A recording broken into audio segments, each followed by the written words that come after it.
Hey, Planet Earth. How's it going, Planet Earth? I'm Chris Machete Cochran, your favorite comic book artist slash cult leader, and Brenton H. Donnelly, my friend, is back again. Brenton the Third, as I like to call him. He's back again. Added the H. Added the H. And also, special guest, the mighty and magnificent Todd Kerns. Thanks for showing up, my friends. It's good to have both of you here. I'll accept magnificent. I don't want mighty. Right. Mighty and magnificent. It just rolls like the mighty Marvel man. Tall man, Todd. Tall man. That was my Stan Lee intro for you, my friend. I like it. Excelsior. Yes. Excelsior, my friend. So we are here to talk about Seinfeld, and we're going to dive right into it. Because it's just all Seinfeld. There's the mighty man right there. Oh, I love those Mago figures. Aren't they great? They're the coolest. They are the Todd best. always comes. He always comes with the stuff. That's just there, actually. It's right by the Machete. Hang on, Chris Machete artwork that I have displayed behind. We got to show that. Oh, that's a beaut. Oh, wow. Look at that. I forgot about that. Those are cool. Hold on. Let's full screen that shit. That's Look at really that. Cool. Look at that. Oh, yeah. Looks just like Todd. Oh, you got the dark saber, too. With the dark saber. You got the dark saber. This is the mighty and magnificent version. There you go, buddy. Me, yeah. Oh, I love it. Love it, buddy. You're a monster talent. Oh, thanks. I really appreciate it. I love that this is Todd's just Monday collection. Yeah. Honestly. He's got a whole other room on Tuesday. Mm-hmm. There was a we played, where is this? The Fillmore in Denver, Colorado, and they just kind of gave us these random it's like Denver, Colorado / featuring Mouse Candy Spiriters with Raven Eye opening, and it just happens to be a karate. It's the weirdest thing. So they all had these different ones, like soccer and all these kind of ones, and I was like, well, I'm taking this kung fu guy. Well, karate I would take or whatever. That one too, man. That's pretty cool. It's pretty hilarious. Yeah, it's just kind of. It almost looks like on Dunder Mifflin there. I'm just blanking on the name for some reason. But Michael has the trophy of the boss there or whatever. Exactly. Yeah. Kind of the office. Jeez, hey Todd, the other questions that go with that then, when you got your star on the Walk of Fame in Vancouver, did they give you a little plaque to go with it?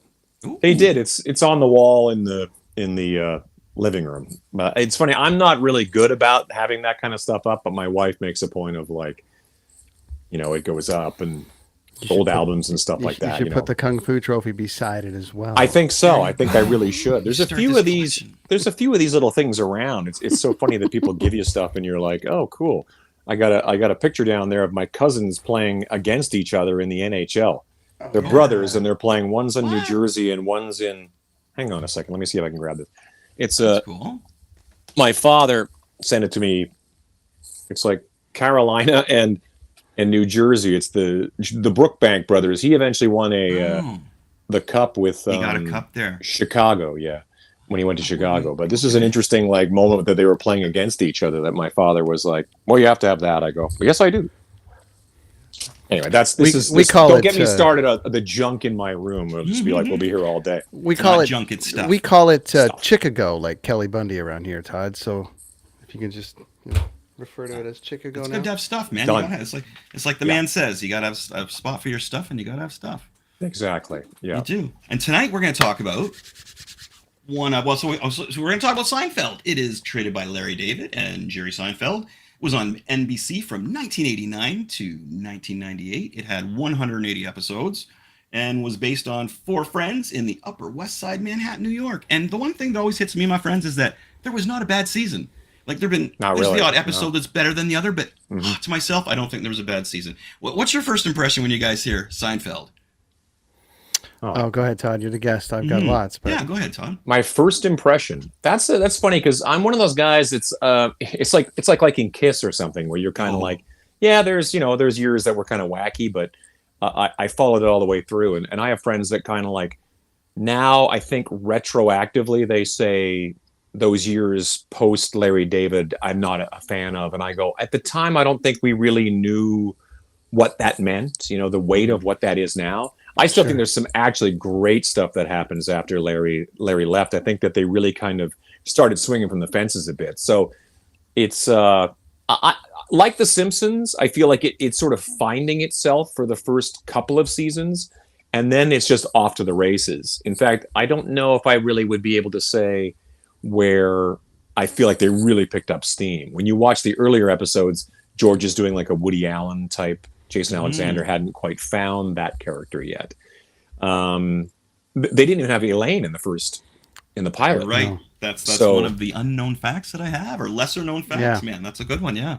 Yeah, so it's very interesting that because it was largely based upon an interaction between Larry and Jerry, going the great conversation that happens between George and Jerry later on. This should be the show, is like it was almost kind of like they weren't really quite entirely sure how this should be the show, but it should be Jerry Seinfeld is a comedian in the Upper West Side of Manhattan, and starts with stand up.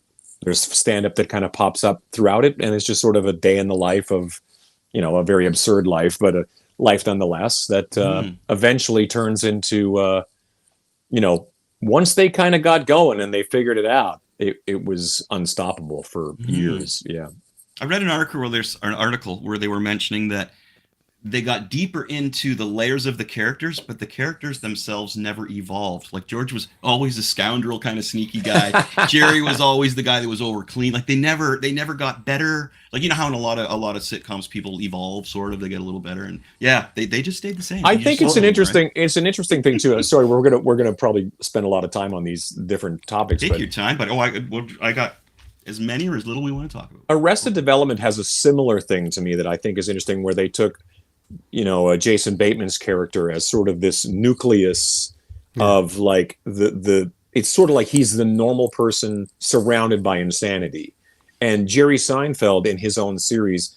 But then every once in a while you realize, no, he's kind of kooky too. Like, Jerry has all kinds of, neat freak isms and all the cereal he has to have. And clearly can't commit to a relationship. Every episode is a new beautiful woman, and you're like, so you kind of realize with the really overt wackiness of Michael Richards and George's continual issues that you're kind of like, well, Jerry's the super normal one because he's a successful comedian paying for that apartment in the Upper West Side. You're like, I would always kind of giggle about that whenever I watch New York-based shows. I go, how much this apartment would be worth? Yeah, right. Yeah. But it's picture perfect once it gets going though. Yeah. And it never gets like when they do the proposed Seinfeld reunion on Curb Your Enthusiasm, which is I don't incredible. know if you've seen that, Chris, but they dedicated a whole season to doing a fake Seinfeld reunion. That's cool. Which is a brilliant in itself, where they do a fake Seinfeld reunion. Well, the sets alone were mind-boggling because Jerry's apartment was like updated with like modern stuff. Newer appliances and things. Yeah. But they never George is still like screwed always. I think he was. Was he divorced or something? Maybe. No, but he lost all his money to Madoff. But he lost all his money to Madoff. But Cheryl, who played his wife, cashed out before it hit. So he got nothing, and she got the divorce. Plus, she got all the shares. It's just like they just kept writing it. Like that was that was the ending that they should have said. They should have done, and I'll just end it on that. But the fact that as controversial as that final episode is, they should have said there won't be a finale for 15 years. Yeah. Wouldn't that be great? Yeah. This is the last episode for now, and the finale of the season will be in 15 years. That would be wild. You guys were mentioning Jerry's girlfriends. So apparently Jerry had 66 girlfriends over the course of all the seasons. Yeah, that was wow. Yeah, 66. and like Jennifer Coolidge, Terry Hatcher, even one of the Donna Chang. I don't remember her name. She was a Much Music VJ, and you can look that up Donna if you Chang. want. I just watched that episode the other day. You're not Chinese. Angela Dorman. Wasn't it Dorman? I can't remember her name. That sounds right. Angela for sure. Yeah. She was a Much Music VJ, a Canadian VJ for, and I remember when she popped up on Seinfeld, I was like, oh my God, that's Angela Dorman, I guess. Yeah. Check out this fact. I thought this was a funny one. I like this. So remember Elaine's dad was on there for one episode? Yeah. And it was played by Lawrence Tierney. And he's from Reservoir Dogs, right? Obviously, yeah. There he is there. Because you're Mr. Pink. Right. Yeah, that was good. Oh, that was good. So he was supposed to stay on there, but apparently he was carrying a knife around with him constantly. He freaked everybody else, like Jerry and everybody out so much. All the other actors and actresses, they only gave him the one episode, and that was. I heard he was a handful. I didn't realize it was a knife, but I heard he was a very difficult individual. Yeah. That was the Gilbert. So you guys have heard that thing. though? Yeah, I read that somewhere that he was a handful. Okay. Yeah, I don't know what the deal was. Yeah. You know what's funny about that, because the show became so iconic, but so many people television is not what it was. What it is now is not what it was then. So doing TV for these actors was like, I don't want to do TV. Right. Like Brad Pitt goes on Friends. It was kind of like it was a multiple like step down, and you would never do it unless it was like a guest appearance. So it would strike me as it's funny that he probably just hated that whole time because he's a big serious actor. But then the show becomes the biggest show in the history of shows. He was really good and on it. He could have been as famous as George's dad or anything. So. Is that the episode where Jerry's jacket, where he had to wear it inside out and the whole thing? And the pink stripes on the inside was so like ridiculous. A candy cane in there. Yeah. That was funny. But yeah, so there was tons like the guest stars, right? Like Terry Hatcher was been on there. Molly Shannon, remember she wouldn't move her arms? That's right. She got in the fight. And Courtney Cox, Kathy Griffin, John Favreau, the clown. Kathy Griffin came in and out because she was she's Susan's roommate in college or something like that. Mm-hmm. Yeah, she brought the bad barbecue sauce, and then she became was she Jerry's agent for a bit as well? No, that's what's her name from 70 Show. Yeah, she's amazing too. Yeah, I thought she eventually she had a one-woman show called Jerry Seinfeld is the Devil. I remember that's it. Okay, that's it. That's it. And it started nice. She was supposed to bring Charles Groban. She was supposed to bring Charles Groban barbecue sauce from Memphis, and instead she brought something else. And he's like, "Well, I can't do anything now." And then he's like, then she ripped his career apart. Right? Yeah, she was, and that's it's a whole thing because the she's in showbiz and Jerry's quietly saying to Kramer as they're coming closer, her like, she should just quit or whatever. And then Kramer goes like, why don't you just quit? As Kramer always does. He's doing the violent silence, right? And all of a sudden, yeah, Kramer has no edit button at all. No, it's hilarious. So I was going over also like a bunch of my favorite secondary or lesser known characters, and Brent did as well. So I just want to throw a couple at you guys here. Like, one of my favorites was Aaron the Close Talker by Judge Reinhold. Yeah. He's been in so much. I mean, they're right there. What a concept. He's the Close Talker. Yeah, I know. And when you mention it, you think, okay, well, that's fine. But when you see him, he leans right into everybody. It's just brilliant. And of course, Fast Times, Ridgemont High is another favorite of mine from him. But mine he was too. in Beverly Hills Cop, I think, as well, wasn't he? Yeah. He was he had a hell of a run. I don't know what he's been doing for the last, since he was a Close Talker. I don't know what he's been doing. But yeah, he had a hell of a run. Todd, do you have any of those secondary characters? Like I like Babu Bot as well. I like of course, and Darren. We got a picture of Darren. 1 second, we got to show Darren. Darren's the best. There he is. I always felt like Darren should have made another appearance because he was so great on that show. Darren was it? Yeah, Darren was another. Do you have a favorite of one of those lesser known characters, my friend? Mr. Kramer says, "Hey, buddy." It was my favorite character is always Izzy Mandelbaum. I think he's like, yeah. I just think the fact that some very old man who was an obsessive sort of like Atlas strongman from back in the day was still acting as some sort of personal trainer or whatever, and especially to somebody like Jerry Seinfeld was just so bizarre. And he was a reoccurring too, like he kept showing up and coming back. He forgot about exactly. And that was Lloyd Bridges. Again, another guy you would have thought, like, how the hell did they get Lloyd Bridges on here? Because he's like a legendary, film actor from way back. I mean, he's only one of many, obviously. I mean, I guess you could put Newman in there, although he's a recurring character. Yeah. He's just absolutely like, I don't even know. I often wonder. Newman's almost like a main character, really. Yeah, he almost is. I almost wonder if like he was intended to be like a character that kind, was like maybe just one episode or something like that. But Wayne Knight is just such a genius at that particular thing.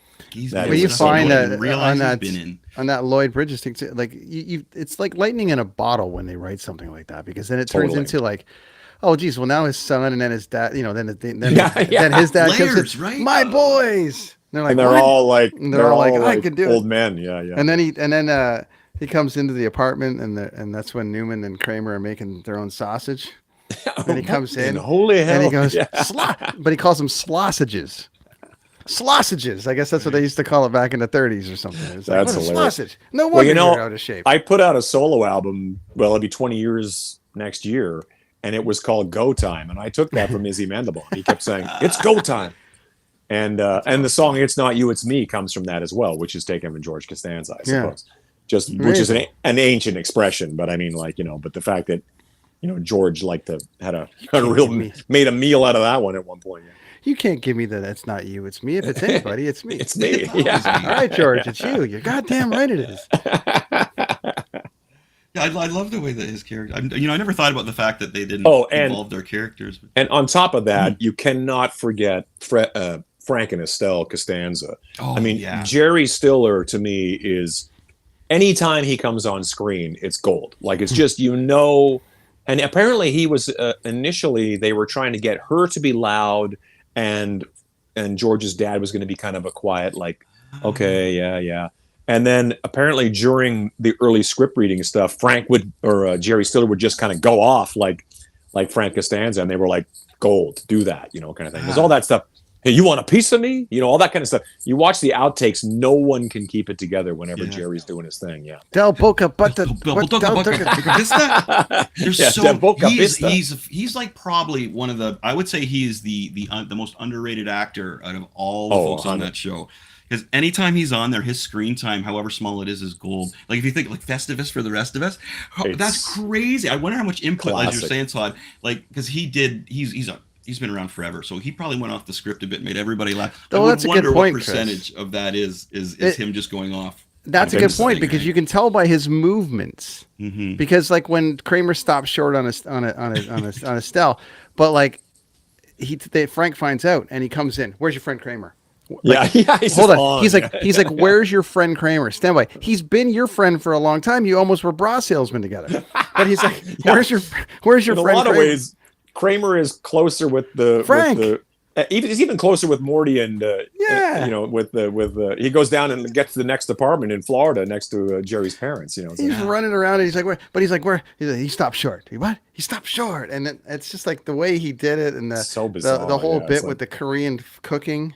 And he they play the platoon music in the background. It's just like. Have you ever seen frantic? Have you ever seen the thing where I saw a thing where Jerry Stiller was saying how they were standing backstage getting ready to walk out with the pole.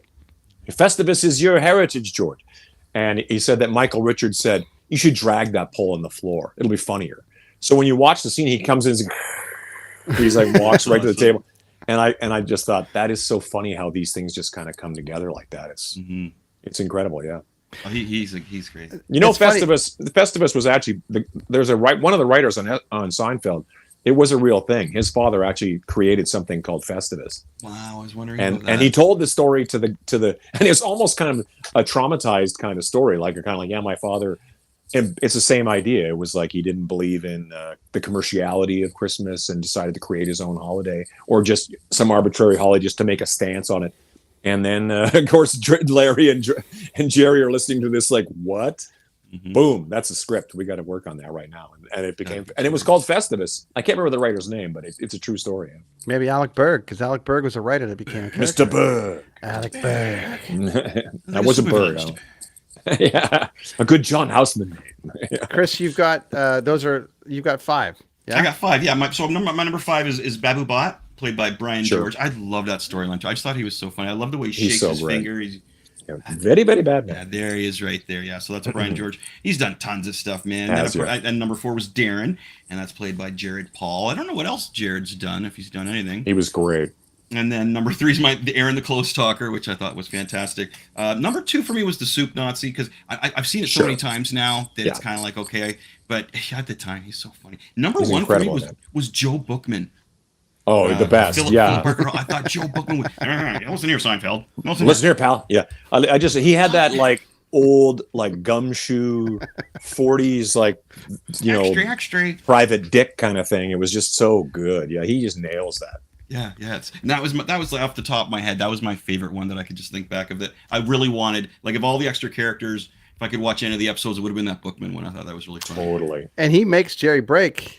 And then they have to do it again. And if you watch the outtakes, you're right. Jerry breaks, but he's like, he doesn't. He just goes right. Yeah. Like really, he won't break. That. Jerry's breaking, and then they have to keep doing it.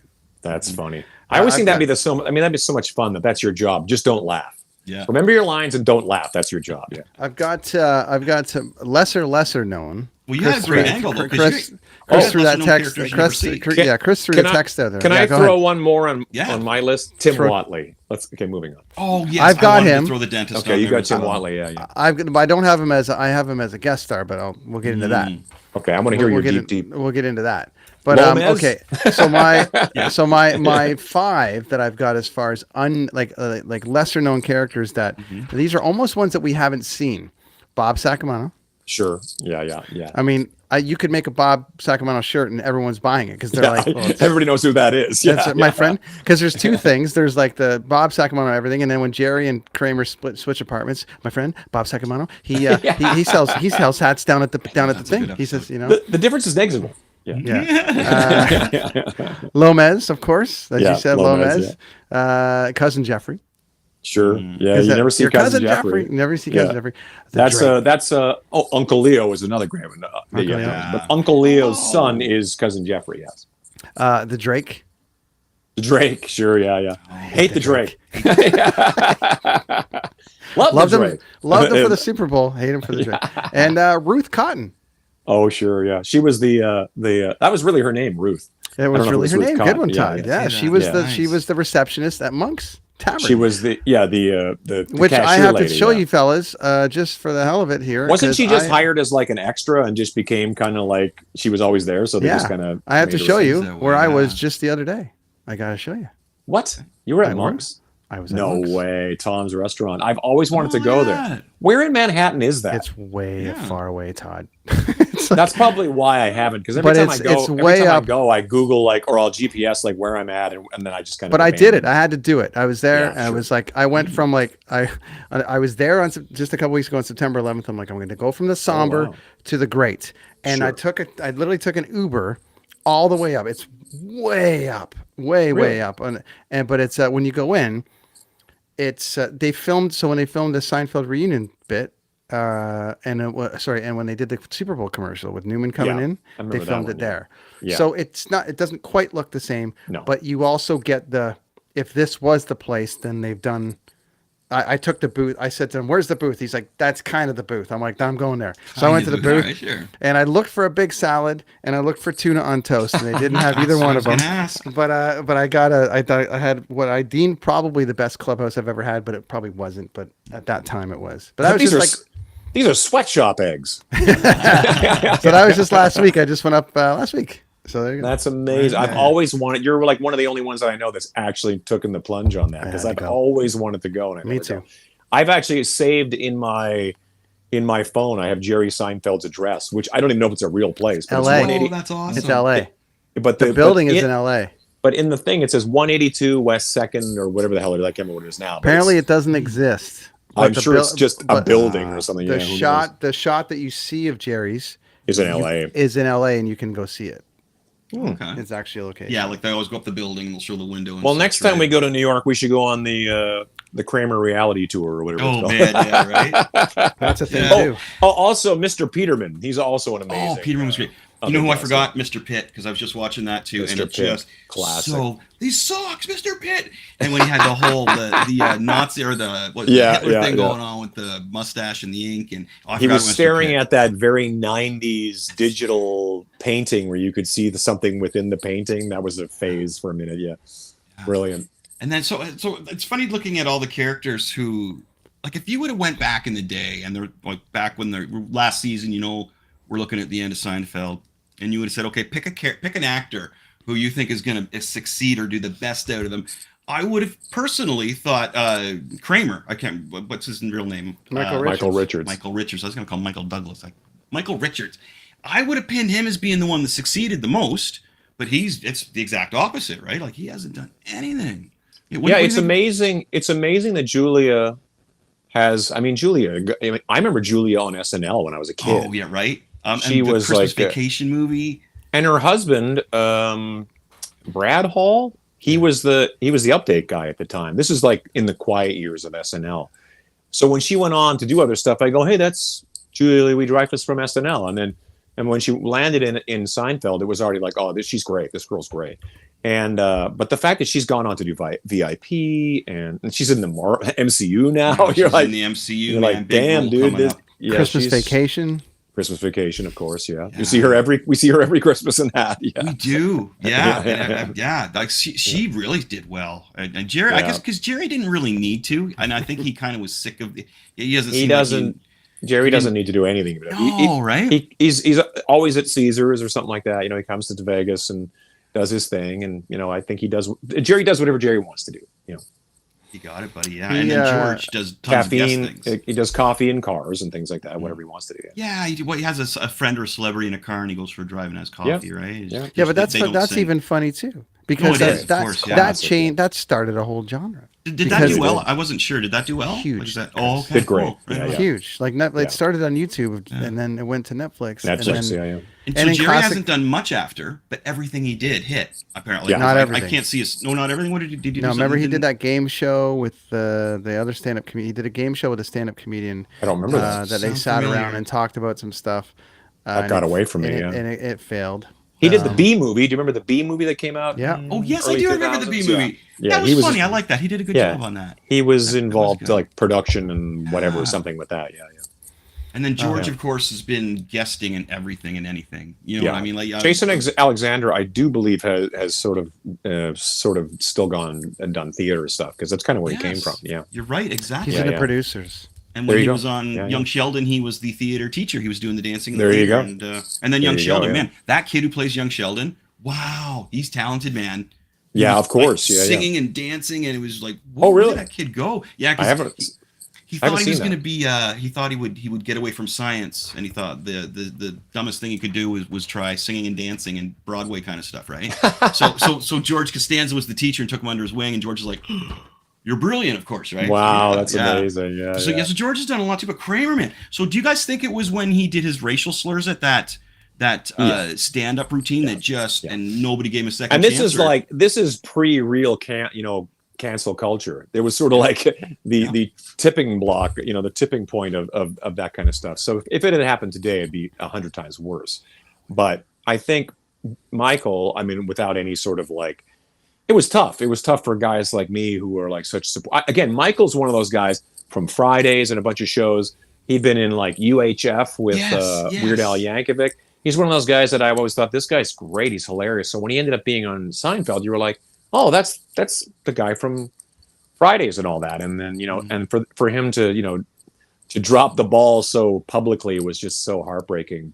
It was nice that they gave him the, he did that arc on Curb Your Enthusiasm, and he did great on that. He actually did a funny line in there. He did, yeah. And he got away with it. Chris, Leon knocks on the door, and Kramer's in his dressing room, and Leon's black, of course, and he's in his dressing room, and he keeps knocking on his door, and Kramer opens the door, and he goes, "I'm sorry."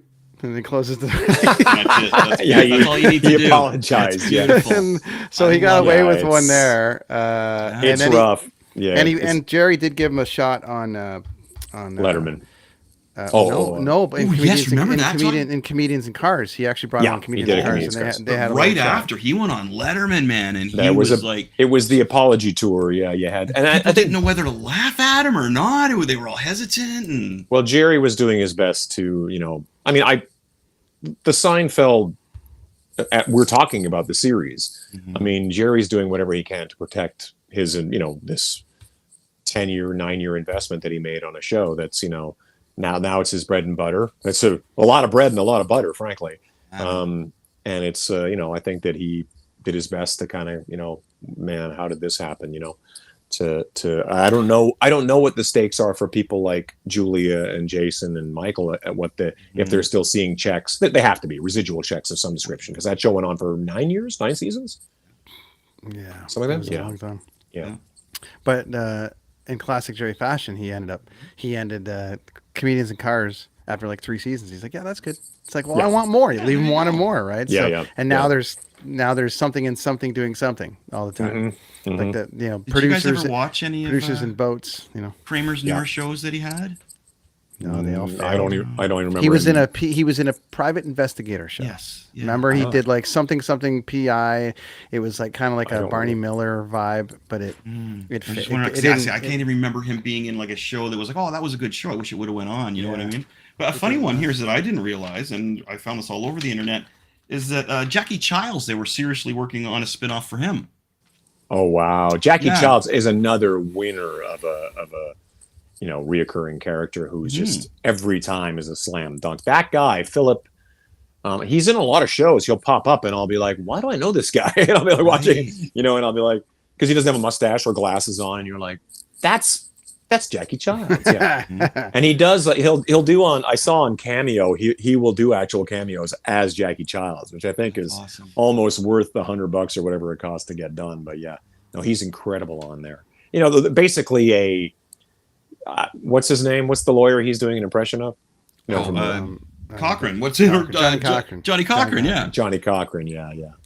If it doesn't fit, he must have quit and all those kind of things. Remember when they told you to put the bomb on? They did do the glove too, didn't they? Didn't they actually do the glove thing? With the bra? With the bra. The bra won't fit. Right. Of course, that's what it was. Sue Ellen Mischke. Sue Ellen Mischke. Another winner. Yeah. She's a winner too. Yeah. Another lady who's been on, was on a lot of other things. Yeah. And Terry Hatcher, of course, she had the they're real and they're beautiful, they're real and they're spectacular line in there, right? She was on Desperate Housewives. Mm-hmm.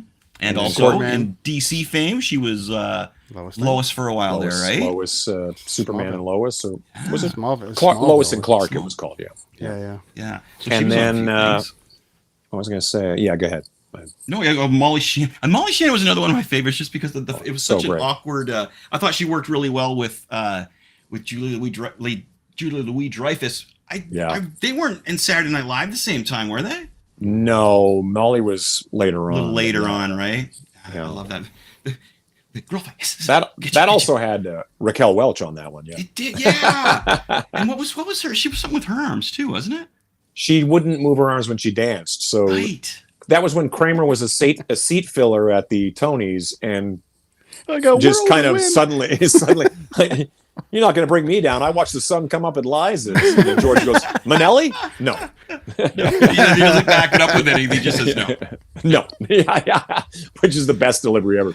But then Kramer, they decide, we will keep you on in the Scarsdale Surprise, or whatever the name of the play was, if you'll fire Raquel Welch. So because no one else wanted to deal with her because she was a nightmare, apparently.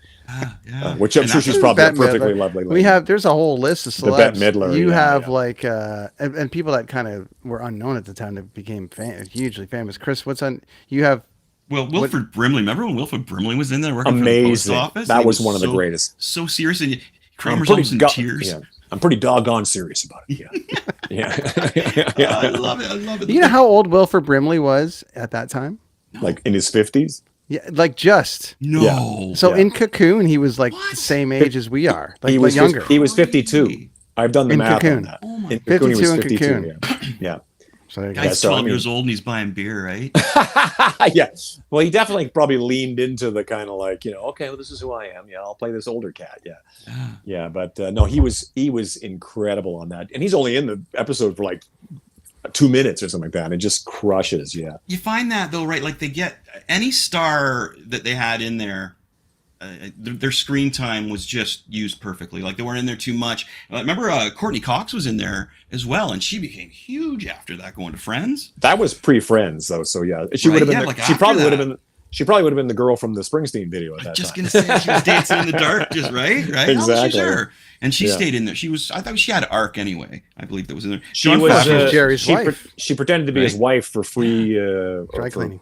Cheap dry cleaning or something like that. Yep. And how John New York Favreau is dry cleaning? Was Favreau ever seen without the clown makeup on? Oh man, I don't know. I don't know if he ever was. You're living in the past, man. Eric the Clown. Eric the Clown.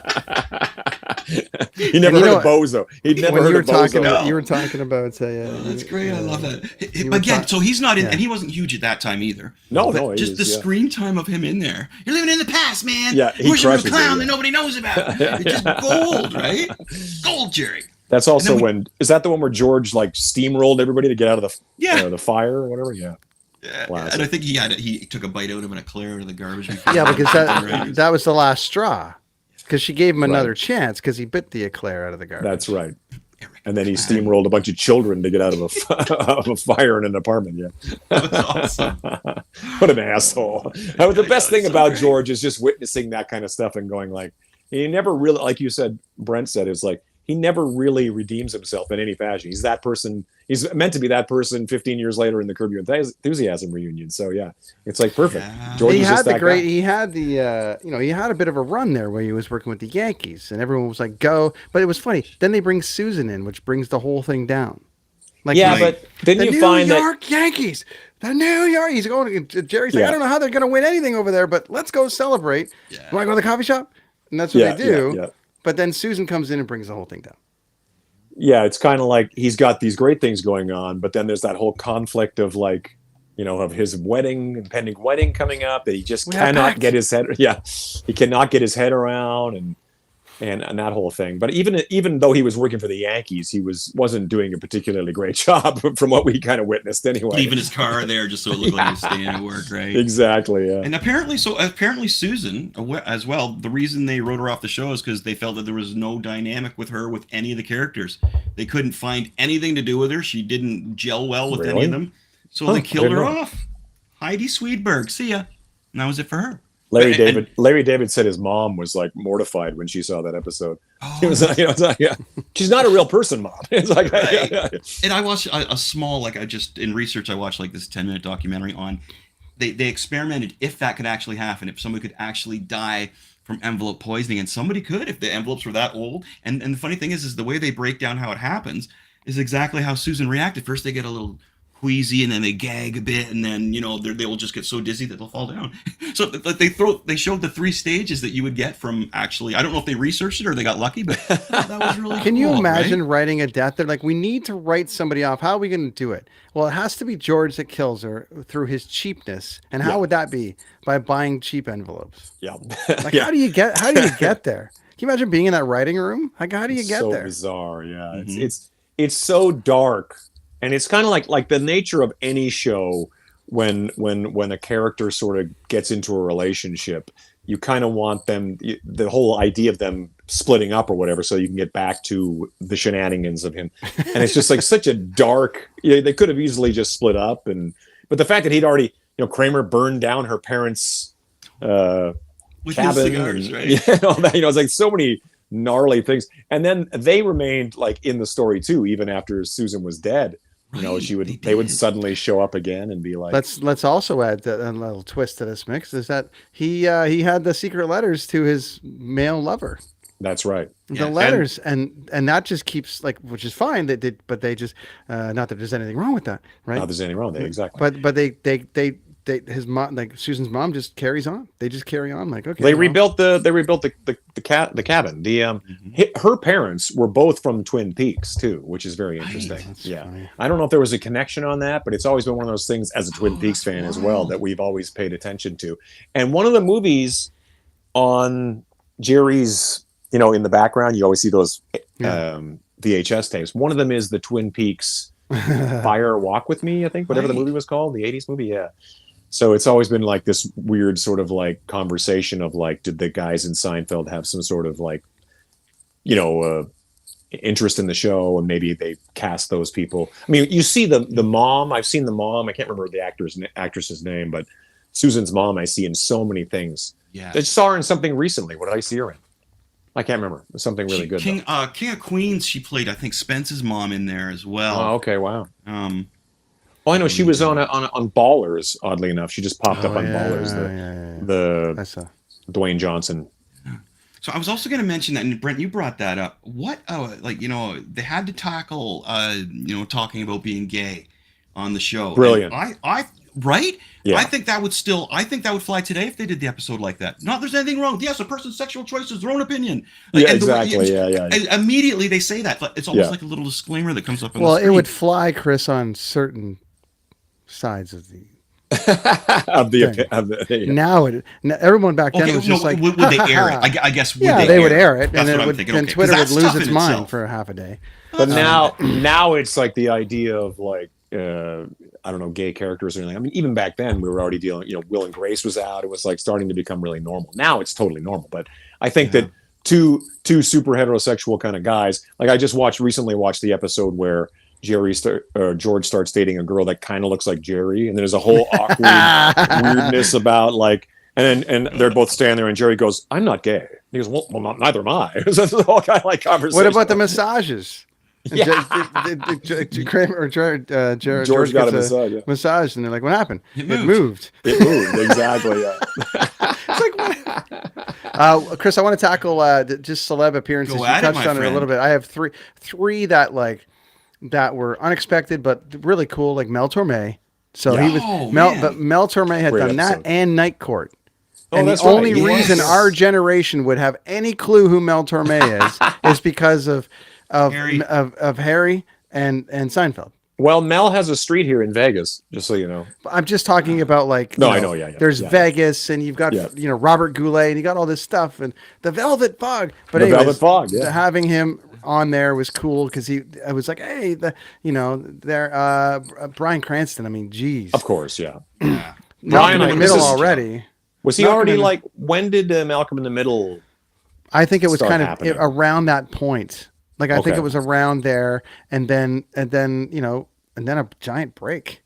Yeah, he was on King of Queens for a little while there. He was the neighbor on King of Queens. Was he really? Wow. He was, and he was hilarious. He stole the show as well when he was on there. Tim Whatley was incredible. Tim Whatley, converting to Judaism just for the jokes and that whole thing is brilliant. Yeah, it's like. But also having like the orgies in the dentist office. Yeah. Switching nurses. Jerry walks up and goes, "What's going on?" They have like Hustler magazines in the waiting room. It's like, and it's funny because Jerry's like there are 2 times they do this. They do it with the nudie magazines in the dentist's office, and they're all uncomfortable about it. Yeah.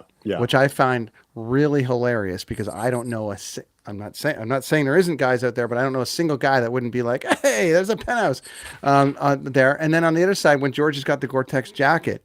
Oh. And they're walking down the street, and Kramer grabs Penthouse Forum and starts reading it to him. And I'm just like, okay, so that's in there too. So let's just add that to the mix. But Cranston's bit about having being there, that was really great. And then Marissa Tomei, of course, yeah. And it was actually Marissa Tomei playing herself.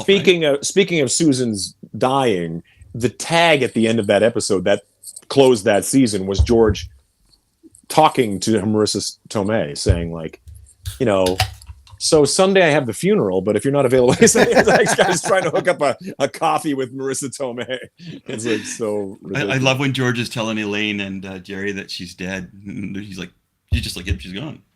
Yeah, so no wedding. So uncomfortable. But that scene represents the whole relationship.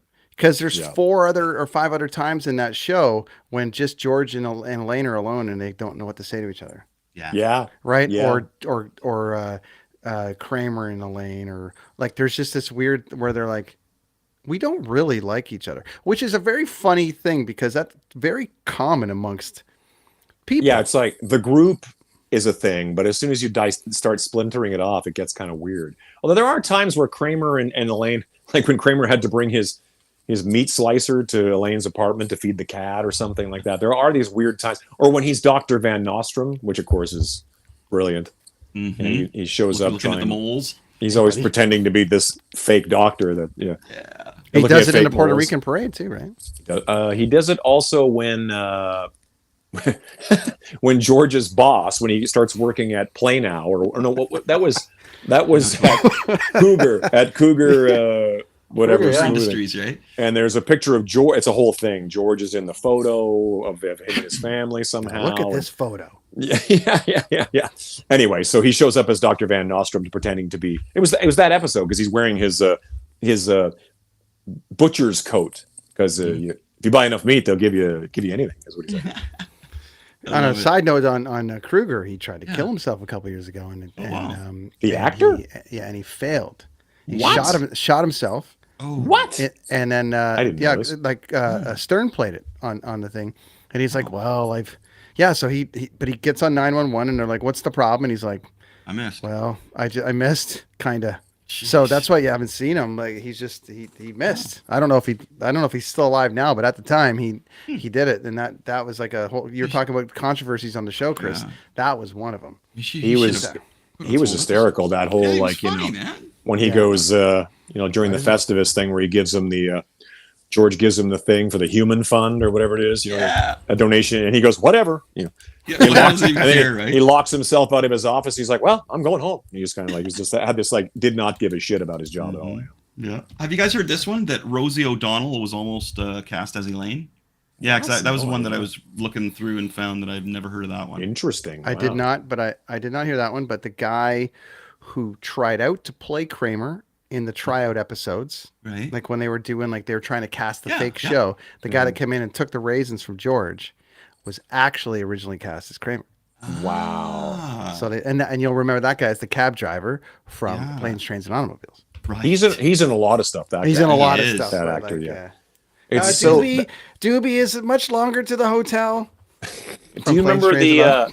Yeah, of course. Do you remember the doorman episode? Oh yeah. Yes. Oh, that guy. I can't remember his name. The actor. He Jeff something. He's a friend of he's a friend of Jerry's, and he was initially. They thought about using him as George. Really? And but they they just kind of started looking around, and Jason kind of crushed it or whatever. Yeah. How about Jeremy Piven? Piven was awesome as George. Yeah, like he was trying out as George. What a again great with the sweatpants. What a more serial. What a great concept for an episode, especially today. That would go over amazingly today with all our different realities with Marvel and everything like that. Yeah. Like, if you think about it, there's so many episodes, and so many incidents in comedy that we've been discussing tonight, my friends, that are so far ahead of their time. They really were. You know what I mean? And we could still talk about it today. And it's like every Bizarro time Jerry. somebody mentions something, I go right back to it. And I just started like Bizarro. The DC stuff. He loves Superman. Yeah. Chris, it just couldn't miss. You got some stuff that you said. I have a list too of episodes that would not get made or aired now. You touched on it with Puerto Rico. The Puerto Rico episode, apparently, it actually barely got aired back then, actually. Right. So it's not available on our Netflix for sure. It's not on our. So that might be the Canadian one. I've seen it on the American Netflix, and I don't know if that's an oversight or what, but I know there's something about. I've only seen the episode, oddly enough, in how many times I've seen the series. That episode I've only watched it a handful of times, but there's a part where the Puerto Rican flag catches on fire and Kramer's stomping it out. It's very controversial. You're like, whoa. But I don't think it was. I think it was meant to be just the complete blunder of this character and be kind of like, yeah, he's that kind of complete. They're trying to show how kind of silly he was, right? Yeah. And then what was the other thing I was looking at here with where Kramer did the blackface, of course, where Kramer's girlfriend. Oh, and but he got it was like over tanned or something, right? Is that what it was? I think I got a picture of it here. Yeah. There it is. There we go, right here. So that's what they I don't see a white boy. I see a damn fool. There you go, buddy. That's the one. So that was the thing on the Canadian Netflix, I guess, is that those were the two episodes because they pulled two. And those they pulled that one as well. They pulled two. That's from what I was researching on what got, because I was wondering what episodes they wouldn't show today. Well, was that the butter one then, Chris? Was that the one where they used butter? Oh, I don't know. No, I think he just went into a tanning bed because he was going to meet her family or something, and then he like just which of course would have made you red, not darker skin. The dark brown color. I got the yogurt episode, which I loved, but you still can't get it unedited anywhere. Which is when they're sitting around and Jerry goes, you fat. This is the best fucking yogurt I've ever had in my life. And I've never heard Jerry swear ever. I know. And then I've never heard it unedited since anywhere. Not on Netflix, nowhere. Really? So that's interesting. I got the contest, which is, I think it could get made today, but I don't know how they would. If I think of a show like Modern Family, or if I think of a show like The Big Bang Theory, how they would address it now. Yeah, it would sort of be like the taboo, like, oh, he's over there in that room alone, and that's where it would end. Instead of turning it into like Elaine on a bike getting hot over John F. Kennedy. Many masturbatory jokes. There's many. Kramer leaves the room for 30 seconds and comes back, and you know what he was doing. But it's that's what I'm saying. But would you get? You watch Big Bang more than I did, Chris. But would you get the main character on an elliptical bike getting so turned on that she fails a masturbation contest? Right. I don't know if they could put that out now. I just don't know. Big Bang Theory, as I was mentioning, they had a lot of masturbation jokes on there, man. Like a lot of there was like Howard Wolowitz, man. Before he left his room and Yeah, all the memories here, and Leonard's like, "Yeah, good thing we don't have a black light or whatever." Yeah, and there's a bit of that. Howard's like, "Yeah, you're right. And his fantasies, he'd go to his bathtub fantasies, and Katie Sackhoff would actually be in there, and Sure. she'd be like, "Why are you envisioning me in the bathtub when you could be with like Bernadette, right?" And he's like, "Well, I don't know. Then I'd lose you, Katie Sackhoff." And she's like, I'm a towel. I'm a sponge. I'm not really, you know." So that's hilarious. Yeah. What's that? Oh, the robot hand that gets locked on his wang when he was like that. Like, how much more can you? So I actually that was funny because you're right though, Brent. Because I read that people were speculating that they couldn't pull that one off. They couldn't pull that one off today, but I think they could. I thought they could do that. Just I honestly feel like although you're right, it's still edgy today. I think that it's funny to say because network television is is a confusing conversation to me now because I will be honest, I'm not as hip to what's going on regular CBS, ABC, NBC. I it gets real far gone when you start talking about most of those things I'm watching in Hulu form. So I'm like, oh, is this because remember back then it'd be like 27 episodes in a season. Now it's like 8, and you're like, that's it. Yeah, bizarre. Yeah. So you're watching? Is that like all the old television shows on Hulu? They usually pop up. I mean, we don't have regular. What do they call it? We don't have regular television. So we just if we find But that said, I generally know what we're watching. It's sort of like I'm hip to whatever's going on. But I will say that once in a while we'll come across something like Joel McHale has a new series called Animal Control, and I go, McHale has a new series? What's this on? But there's a lot of FX and series and channels like that are usually a lot more edgy than what's going on in the regular things anyway. So I'm starting my day, my friend, with Webster and then Brady Bunch. My wife's found this new channel that's all retro. Like I can go from that to like Three's Company to Barney Miller to all this stuff. It's great. So that's how I'm starting my day. And what a way to start your day to Webster, right? Like just woo, the 80s, and then into the Brady Bunch, it's like I could take on the world. Woo! That's hilarious. Mr. Papadopoulos. Right? Mr. Papadopoulos. Mr. Papadopoulos. Yeah. And the ma'am there with the hairdo that like, why did you do that to yourself? You know what I mean? Like she had just always. It's the first thing I thought when I saw the show again is, wow, that hairdo, that's right. Why'd you do that? Question. We got, 8 minutes, Chris? So we're going to rounding out here. We got the strict hour. Thoughts on the finale? Oh, yeah, good question. What do you think, Todd? Well, before I get to the finale, I just want to really give a sort of a mention of the India episode that was filmed completely backwards. That was a special episode. That was amazing. You're right. Yeah, that's a really cool episode. The finale is flawed. I mean, I thought that at the time. I thought it was kind of like spent way more time getting guest stars' schedules together than actually delivering an actual working. And I think Larry is the first to admit that it kind of was a miss. I think Jerry will as well. But I know that it's so hard. We can, Breaking Bad's a great finale. There's a few that we can talk about. Sopranos, open for that's a whole other podcast. Imagination, right? Yeah, I love that. It was it was bizarre. The whole the fact that they ended up in jail and the whole Jerry's doing stand up in prison. It's like so bizarre. Yeah, it was a a real big swing from the fences, which I think some of my friends have a real problem when it would get really out there. Like like they kind of preferred the kind of more. There's nothing realistic about the show at all, but a lot of things we could relate to. But I think it was just such a wild swing of harassing some poor guy, and then my father always likes to point out, he always goes, I never thought about how gnarly of people they were. He wouldn't use the word gnarly, but how, terrible of people they were until it was sort of pointed out at the end of that episode, how many crazy things they had done and said and selfish things kind of thing. You go, that's sort of the nature of these characters, isn't it? I mean, it's, that otherwise we wouldn't be watching it because it wouldn't be that funny. Yeah. Yeah. What are your thoughts? It's been so long. I think at the time, like anybody else, I was probably like, it was more like because they did a highlight reel before it when they aired it. So they did that highlight reel of the show to Time of Your Life by Green Day. And that's still on the Netflix. That's still on. And then they played it. So it was almost like, well, we just kind of watched all of these. Yeah. And now we're kind of getting them again. I'm not sure how they could have wrapped it up. And I just think if they were more forward thinking, they could have just been like, they could have literally said that the finale will be in 20 years.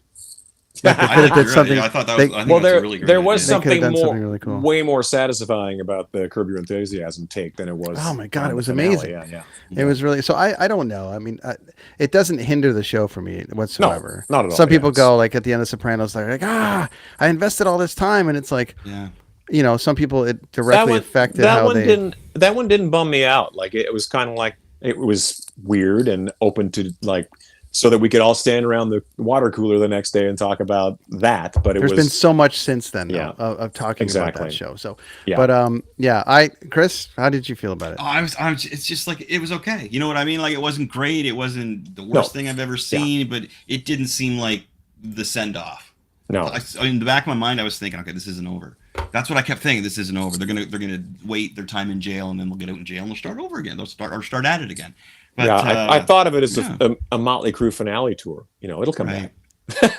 Right. Well, and I still think that it's because the options are so there, and there's so many smart people around now that I wouldn't put it past them to be like, we've actually had 12 new episodes in the can for a few years, and they're all coming out on Netflix tomorrow. Like it's just one of those things where they would it's interesting when like so many shows have come back. Like even Mad About You quietly had a season on like Amazon or something like that, and I'm like, there's a new Mad About You.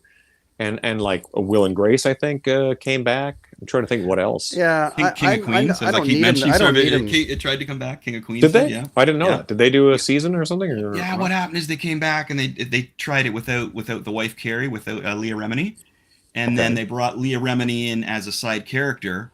And then the second season, were they meant to have split up or something? Well, no, she was just a different character. She was a cop. And Doug had this different wife, and then. They decided that the fans were like, no, we want Leah Remini back in. So they started the second season. They just fired the wife, the actress, and brought her back in and acted like nothing had happened. And then it was kind of like Roseanne as well. And then they canceled that season. It got the axe, right? They were like, no. And Roseanne tried to come back as well. What kind of came back? I mean, but I'm saying like these series, there's such a nostalgia thing, and we all know that as you know, guys who love pop culture. It's like there's nothing better than that kind of like, oh my God, you don't understand. Yeah. It's Luke Skywalker is, you know, it's like all that Star Wars or any of that kind of stuff where it's like, you know, they bring it back and repackage it and sell it back to me, and I'm like standing in line ready to see it. like Ahsoka. Like Ahsoka's got like Anakin Skywalker back in it again. That's something else we'll have to talk about. But anyway, my friends, thanks for coming and hanging out on my show. I really appreciate it, Todd. It's always a pleasure to see you, man. What do you got going on, my friend? Are you just chilling for a while, or are you? I'm home. We just put out a CD recently. Compact disc. That's all right. We put out some new music with Tracy Guns and I. We made a record during COVID we call it Blackbird Angels, and it's, you know, wherever you find music, you can find it. How long has that been out for? It just came out a few weeks back, maybe 2 weeks ago, and it's just a straight up, we wanted to make a straight up like Led Zeppelin rock and roll record, you know, so it's kind of that kind of thing. So Blackbird Angels. Other than that, I'm around. I'm going to do a Kiss charity next in a couple weeks here with Ace Frehley and Bruce Kulick, and that'll be nuts and fun. Oh man, Ace and Bruce get along well? Yeah, I think so. You know, I think they get along just fine. I mean, you know, it's such a diametrically different kind of, you know, version of Kiss that they were both in, so it makes difference. It's not like Vinnie Vincent, right? Like Vinnie Vincent was like, whoa, I don't know. I don't even know. That he didn't get along very well, but it's such a fast. That's a whole other podcast. I know, and I did a Kiss episode too. I did a Kiss episode, and we've booked Todd for 4 weeks now. We've got Ahsoka, we've got a Kiss breakdown, we got to talk.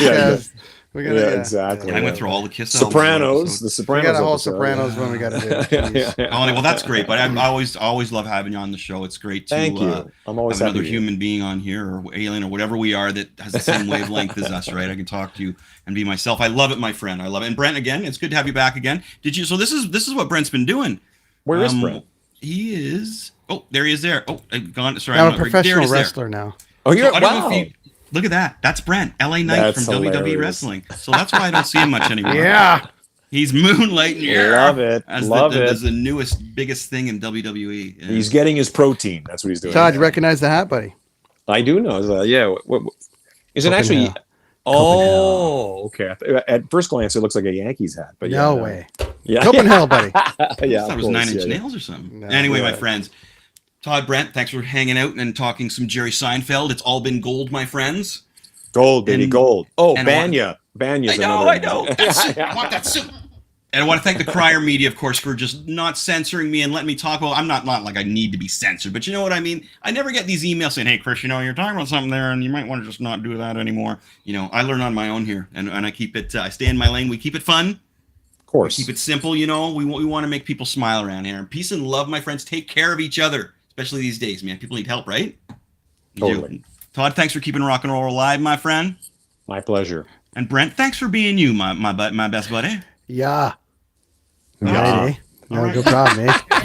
Do I have to turn this off, Lonnie? No, we just do Lonnie's this. got it.